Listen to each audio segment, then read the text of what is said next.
1, 2, 3, funky.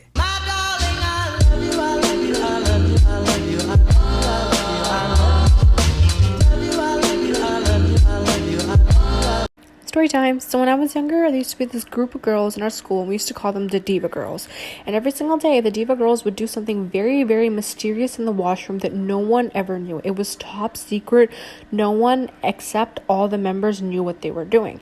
So me being really curious, I decided to go and check out what they were doing, but obviously I wasn't allowed to because I wasn't close with any of the girls. So what I decided to do was I used to suck up to them. I used to do their homework. I gave them my snacks, and they finally let me in. So the main leader goes into the washroom and comes out and calls everyone back in, and she says, guys, look. And I'm like, what are we looking at? And we're literally looking at a pile of her dump in the toilet, and I'm like, I literally sacrificed my snacks and my time to just look at their shit. Literal shit in the washroom. Like, oh my god. I am going to be telling you the story of the Silent Twins by the names of June and Jennifer Gibbons. When the girls were toddlers, they barely ever talked. But the pediatrician said that it was common for twins to be behind in communication skills compared to other children. By the time they were in elementary school, they would only say one-word sentences every couple days. Jennifer would write at the level she was supposed to, but June would not. They started to be bullied in school for not talking, which led them to become so quiet they stopped talking to their family. The mother would listen in on them, and she could hear them constantly talking to each other behind closed doors. So they could talk, but the parents said it sounded like a foreign language. They then started walking in a single line with each other. They looked exactly matched up. The feet hitting the ground at the same time, the arms swinging at the same time. They would stand up and sit down at the same time. Each bite of food and each drink would be taken at the same time. They were perfectly mirroring each other in every single movement. Stay tuned for part 2. This is part 2 of the story, The Silent Twins, by the names of June and Jennifer Gibbons. Every movement they made was slow in order to perfectly mirror each other. They would not even leave each other's side to use the bathroom. An actual doctor finally gets involved in the situation when he visits the school to administer tuberculosis shots to all the students. When he gave the shots to the twins, neither of them even showed any reaction to the shot, like they were in a trance. Many doctors and teachers thought that June was being controlled by Jennifer through mind control. One doctor even noted that it looked like June wanted to say something, but Jennifer would glare at her and June would go back to mirroring Jennifer. When they turned 14, they were transferred to a special ed program, but they were still silent. They would not talk. Eventually, therapists made the decision to separate the twins, but the twins hated this idea so much and decided to finally break their silence in order to not be separated. Stay tuned for part 3. This is part 3 of The Silent Twins by the names of June and Jennifer Gibbons. The girls finally broke their silence after their therapist got a call from a payphone that said, quote, "Good evening, Mr. Thomas, this is the twins. We are really sorry about what happened today. If you don't separate us, we'll start talking next week." End quote. So, they could talk. But when the twins got back to school, they acted like the phone call didn't happen. So they decided to send one of the twins away. When they told the twins one of them was going to be sent away, Jennifer screamed and lunged at June and dug her nails into June's cheek. They started attacking each other. They finally sent June away to a boarding school, and Jennifer stayed at the same school. At June's new school, she wouldn't talk. She started to refuse to move, eat, and drink. All she did was cry. The school couldn't continue force-feeding her, so they sent June back to be with Jennifer. Stay tuned for part 4. I'm posting it tonight. This is part 4 of the story of the Silent Twins by the names of June and Jennifer Gibbons. Once they sent June to be back with Jennifer, the staff at the school decided to release them from school at only 16 years old. The girls, now having all the free time in the world, started making fantasy lives for their dolls. Every single thing they had their dolls do, both of them had to agree on. Their mom finally decided that it would probably be healthy to give the girls diaries. The girls wrote in the diaries about how they wished they were individuals, but they did not know how to, nor had the strength to. Finally, when they were 17 years old, they decided that they needed to experience life. The best way to do this, they thought, was to get boyfriends. But every time they would encounter boys, they couldn't get up the courage to break their silence. They finally got up the courage to go after the Armstrong boys, who one of them they thought was already in love with them. The boys would drink with the girls, they would smoke with the girls, they would do teenage things. This is part 5 of the story of the Silent Twins by the names of June and Jennifer Gibbons. While hanging out with the Armstrong boys, due to the excessive drinking and substance use, the girls would be more comfortable with talking. Jennifer proceeded to lose her virginity to one of the boys, making her now different from her sister June, in the first time in their entire lives. Due to this proceeded to make both of them very angry because they both now did not understand why their entire lives they were trying to be one together and not two separate people. Due to the anger, Jennifer attacked June in their bedroom and tried to strangle her. After they cooled off, they went on a walk, and on their walk, June then decided to push Jennifer off of a bridge. A car's headlights stopped the continued fight.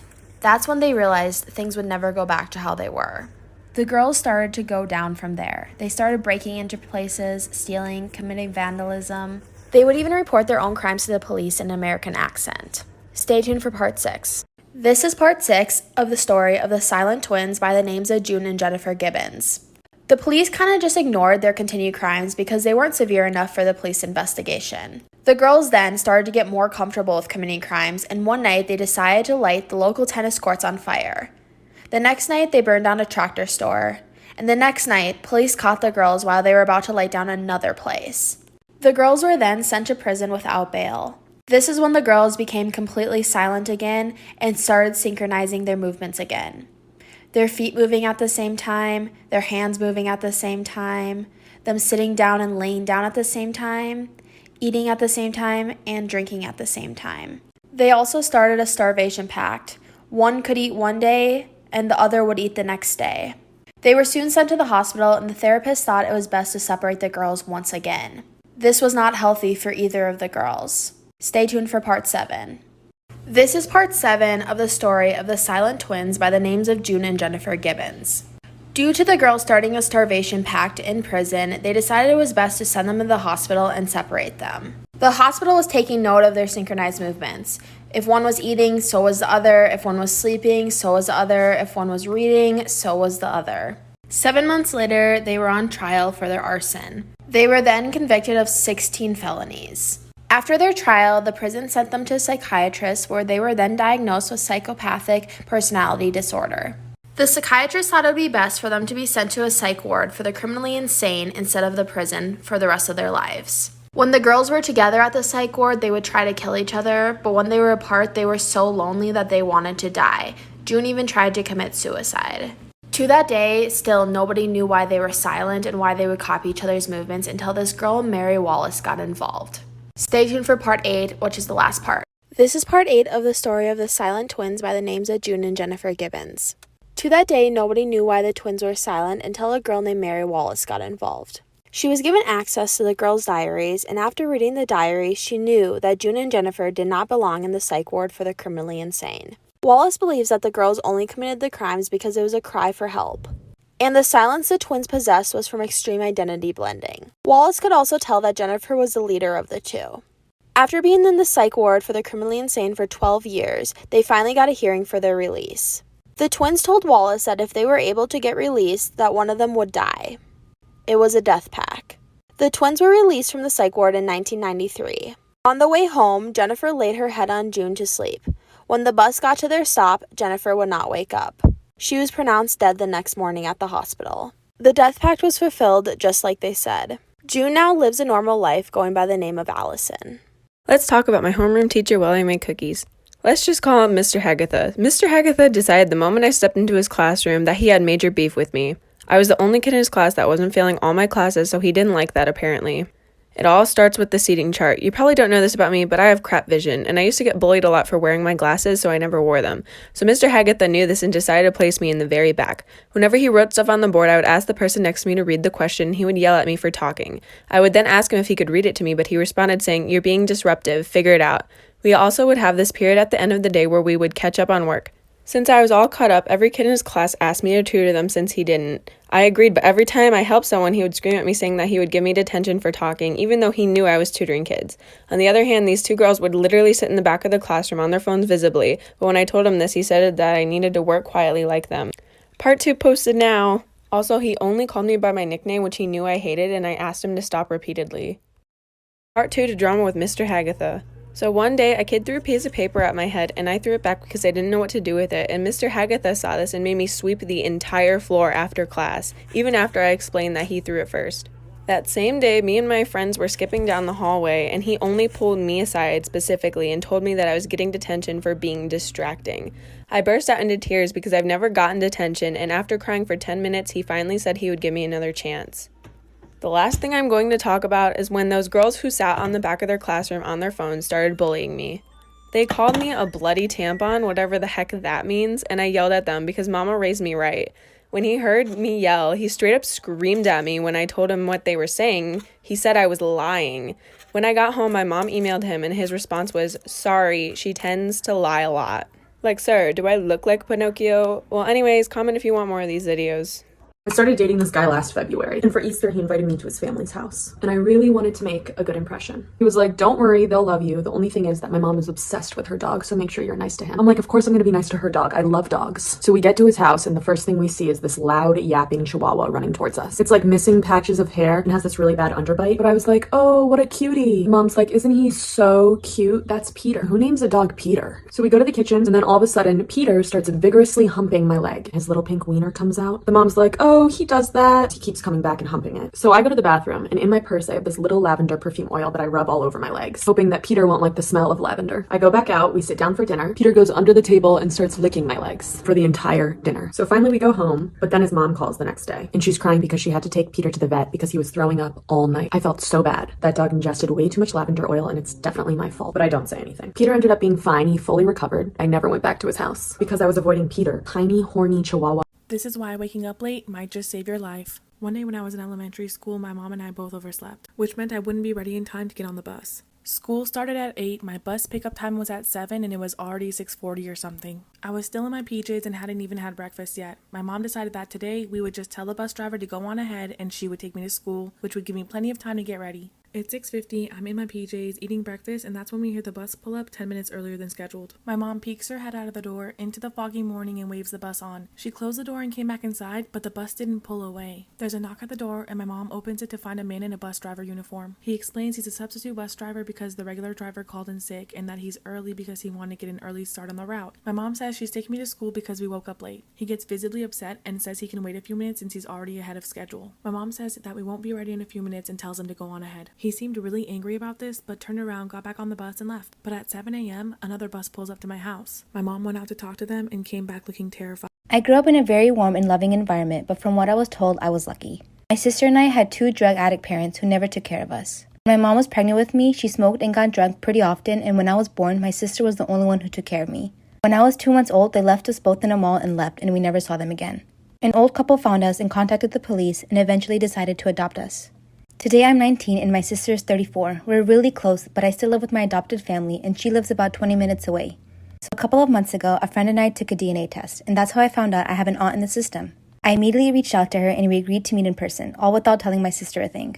We tried to figure things out, so I asked her if she has a brother or sister, and she told me that when she was 13, her older sister got pregnant while being drunk with her junkie boyfriend, and a month after giving birth, she ran away with the baby after some pretty intensive fights with their parents. They never found her, but stopped looking after a year and a half. When I saw the picture, I knew it was my sister 100%. My sister is my mom. We were never abandoned. She fabricated this entire thing to my adoptive family, and after finding everything out, I told my aunt to please keep it a secret. I can't look at my sister in the eyes, let alone tell her I know the truth. After avoiding her for a week, I came to her house and I told her she needs to sit down because we need to talk. I told her about the DNA test and meeting up with my aunt, and that's when she confessed. She told me how she got very drunk at a party and slept with one of the jerks who does nothing but weed every day. She told me how her mom used to convince her father to try to talk her out of keeping the baby, and they were constantly fighting. When I was born, they told her on the spot that she brought shame upon the family and they will not help raise this baby in any way. After a couple of months of loaning from her friends and juggling between working, she decided to run away. She took us to the mall to keep us warm and we started crying. That's when the couple who adopted us now came to our aid. My sister jumped on the opportunity and came up with the story and an alias. She knew all along that her parents were looking for her. She wrote them a letter saying she's never coming back and they should stop looking. 2 years later, her father went on a quest to find her secretly. He met me a few times and I knew him as one of my sister's old friends from the park. He helped us a few times and apparently they would meet up once every 2 months secretly.